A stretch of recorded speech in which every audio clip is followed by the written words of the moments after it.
Welcome to the Fabulous Health Show. I'm your host, Terry Chrisman. I'm a whole foods plant-based nutritionist, and this podcast is all about how you obtain optimal health so that you can live a long, happy life and age with grace and vitality. So today we're going to talk about the benefits of a plant-based diet. Now, I know I promised you that this is only going to be like a 10 or 15 minute podcast, but there's so much to say, so I'm going to keep it really short and succinct. And I promise you also that I'll do a much longer version of this at a later date, probably in a month or so that you can get a much better idea about what a plant-based diet is and how it can help you on your journey to optimal health throughout your life. So just before I start, thank you so much for watching if you're watching this live, and thank you so much for listening if you're listening to the podcast, and also thanks for watching if you're watching the replay as well. It goes live on Facebook at my public page, Terry Chrisman 10, terrychrisman.10, every day, 10 a.m. US Central Time, and I'm going live at the moment in October 2021. It also goes live on my YouTube channel, which is Fabulous Health. And you can listen to it on a podcast on all your favorite podcast platforms such as Apple and Google, Spotify and Spreaker, and the list of all the podcast locations so that you don't have to search through, the millions of podcasts on those platforms, is you can just go to fabuloushealth.net, click the podcast tab, and then you can follow me there.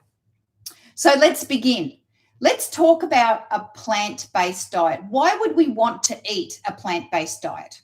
Well, first of all, plants don't have any cholesterol.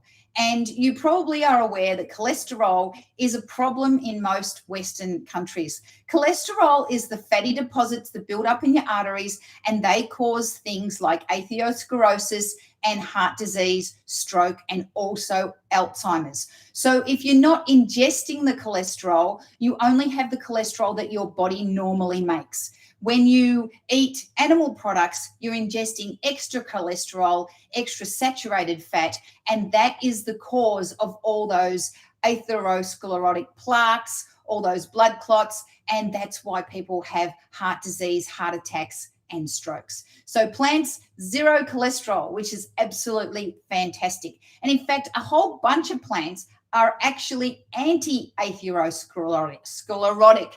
So if you already have high cholesterol and you know you've got plaque inside your arteries, or you've had a stent, or you've had a heart attack, or you've had some kind of angina, or maybe a TIA, then you want to reverse that heart disease and that atherosclerosis. And you can do that by eating plants. So one of those plants that works as an anti-atherosclerotic agent is oatmeal. That's whole grain oatmeal, not oatmeal that's full of sugar that you buy in the cups already pre-done, not that stuff. Oatmeal is also full of fiber, and so are all the plants that you eat. All your fruits and vegetables, your legumes and your whole grains are full of fiber. Not having enough fiber is one of the main causes of colorectal cancer. So fiber is so fantastic. It bulks out your stools, it balances your blood sugar, and it stimulates the satiety hormones so that you feel full and you know when to stop eating. And the other thing that fiber does is it lowers your cholesterol.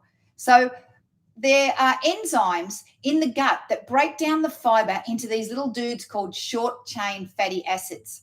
And the short-chain fatty acids, they make the colon acidic, which is inhospitable to bad bacteria. And you want your gut full of good bacteria so you can keep yourself healthy. And fruits and vegetables are the prebiotics that give you that good bacteria.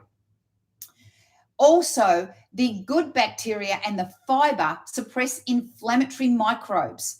And inflammation, as I've said many times before, even though it's only episode 9, I've said it tons, inflammation is the root of all evil when it comes to disease.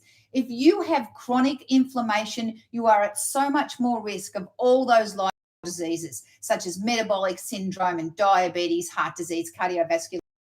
You want to get rid of that inflammation, and fruits and veggies help you do that.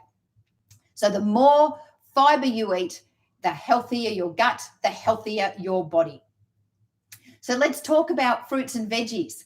Fruits and veggies are the things that are chock full of vitamins and minerals. So you need vitamins and minerals to make your body work properly. Your body is an amazing chemical soup of all these vitamins and minerals and proteins and enzymes and all sorts of stuff that work in harmony together. It's called homeostasis, when the body is working at its optimal rate and everybody's happy. You're not too acidic, your hormones are balanced, everything's happy. Yes, so fruits and veggies are chock full of vitamins and minerals, and you need vitamins and minerals. And don't buy your vitamins and minerals in a bottle.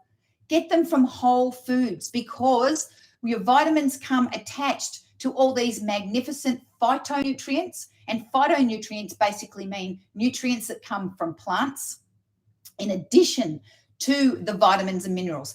There are millions, well, maybe not millions, hundreds of thousands of phytonutrients in whole foods, fruits and vegetables, legumes, nuts, seeds, whole grains, that scientists don't even know what they do.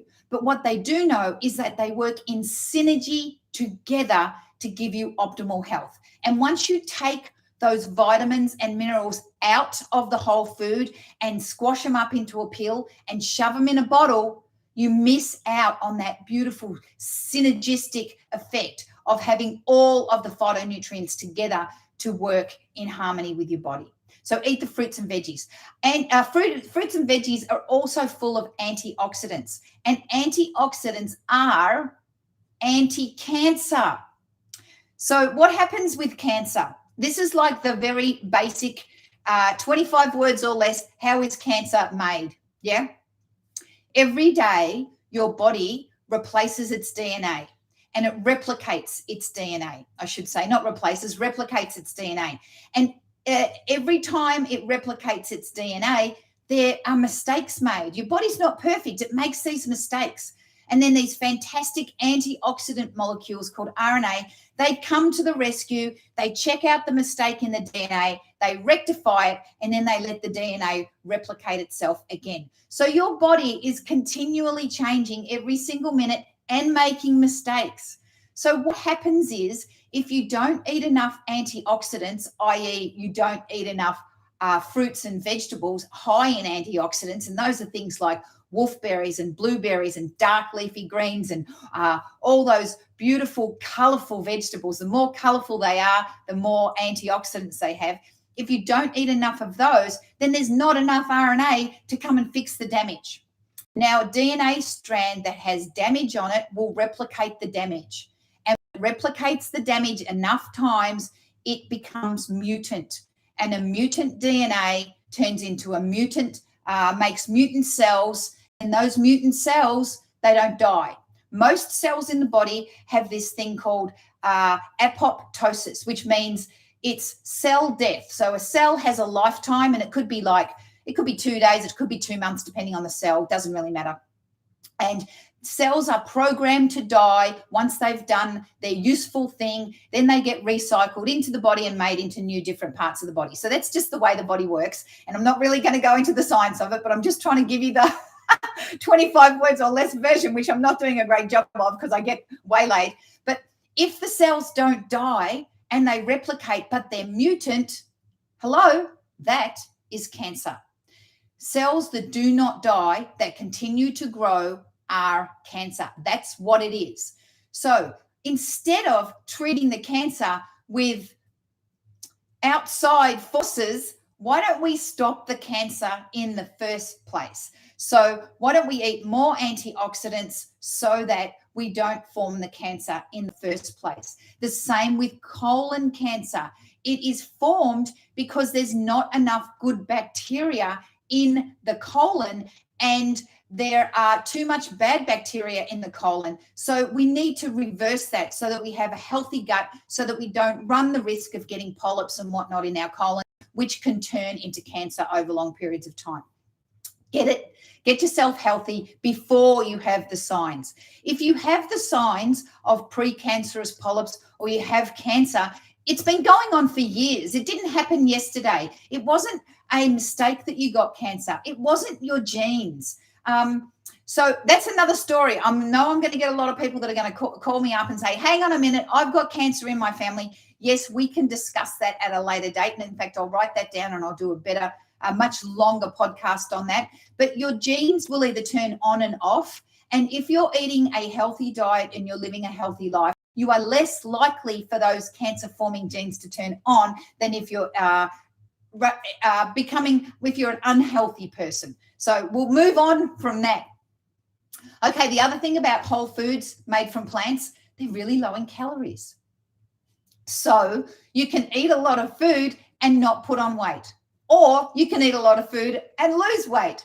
Processed foods, animal products, they're all full of calories. And despite what all the gurus will tell you, your body is still a calories in versus calories out machine.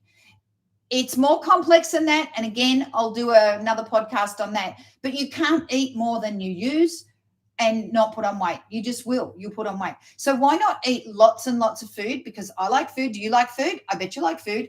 If you like food, you don't want to be starving and eating little itty bitty tiny morsels of nothing.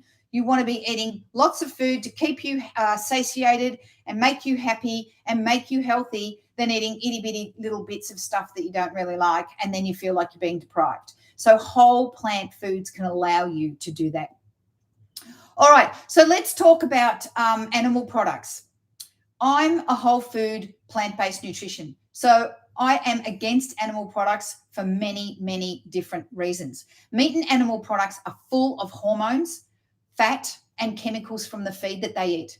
The World Health Organization has a position statement that says that processed meat is a class 1 carcinogen, just like cigarettes. So that's processed meat, like all your deli meats, your ham, your turkey slices, your mortadella, your salamis, all that stuff, your sausages, your bacon, all the processed meat is a class 1 carcinogen. You don't need it in your body, so please don't eat it if you want to stay healthy. So what about protein? Oh my God, where are you going to get your protein? That's another story. Oh my goodness. This podcast is going to make 5 podcasts. I know it will.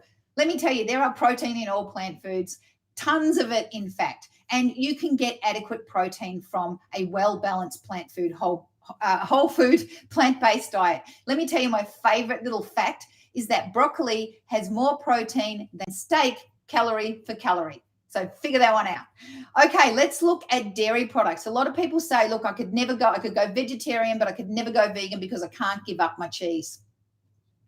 Dairy products are full of hormones. That's bovine hormones from a cow because it's lactating cow juice and it's made to grow a baby cow into a big cow. So do you want bovine hormones in your body? I don't think so. They're also full of antibiotics and pus. Can I tell you another fact? I'm going to anyway. The FDA has a limit on the amount of pus available in milk.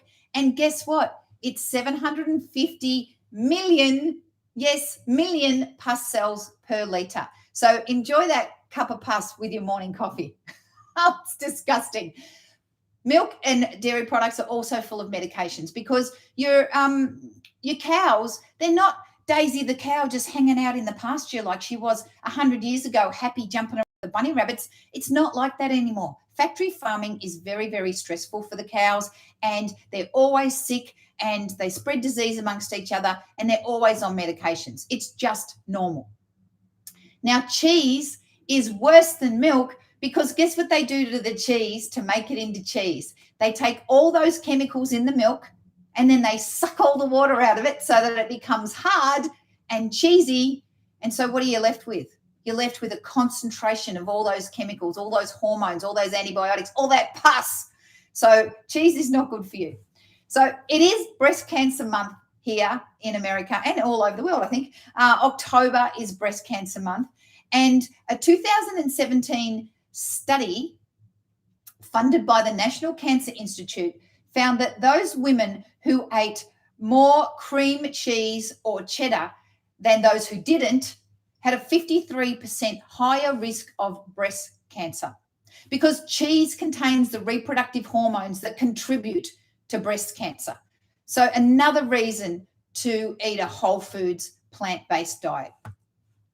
Now, just finally, I'm going to talk about processed foods. So processed foods can cause food sensitivity. They can cause skin conditions such as hives and rashes. They can cause reproductive problems, endocrine problems, and neurological disturbances. There are so many chemicals in processed foods that were grandfathered in by the FDA. And what that means is that they added these chemicals to the food years and years and years ago. And then in the 70s, the FDA, when they started, they were like, oh, we've got all these chemicals and they're in the food, so we don't have the time or the resources or the money to test them to see if they're actually safe. But, not many people have died, so why don't we just say they're safe? Yeah, so they register them as safe because, they have been in the food for a long time and, oh, yeah, they'll be fine. So we don't actually know what's going into your body. On top of that, the FDA doesn't ban hardly anything. There are thousands and thousands of chemicals that are banned in Australia, in Europe, in the UK, that are not allowed in food in those jurisdictions that are allowed in food in America. So your best bet is to just not buy the highly processed foods. I believe that whole foods, plant-based, is the healthiest diet and lifestyle that you can adopt, I should say, for you to have optimal health and protect yourself from disease further down the road. If you would like more information on how a whole foods plant-based diet can help you, please reach out to me. I'm available at fabuloushealth.net. I really hope that this podcast was informative for you and it gave you food for thought, and that you'll think about adopting a whole foods plant-based lifestyle. And if not, maybe you can do a little bit less of the bad stuff and a little bit more of the good stuff, and that will be at least one step towards a healthier lifestyle for you. So thanks again for watching. My name's Terry Chrisman.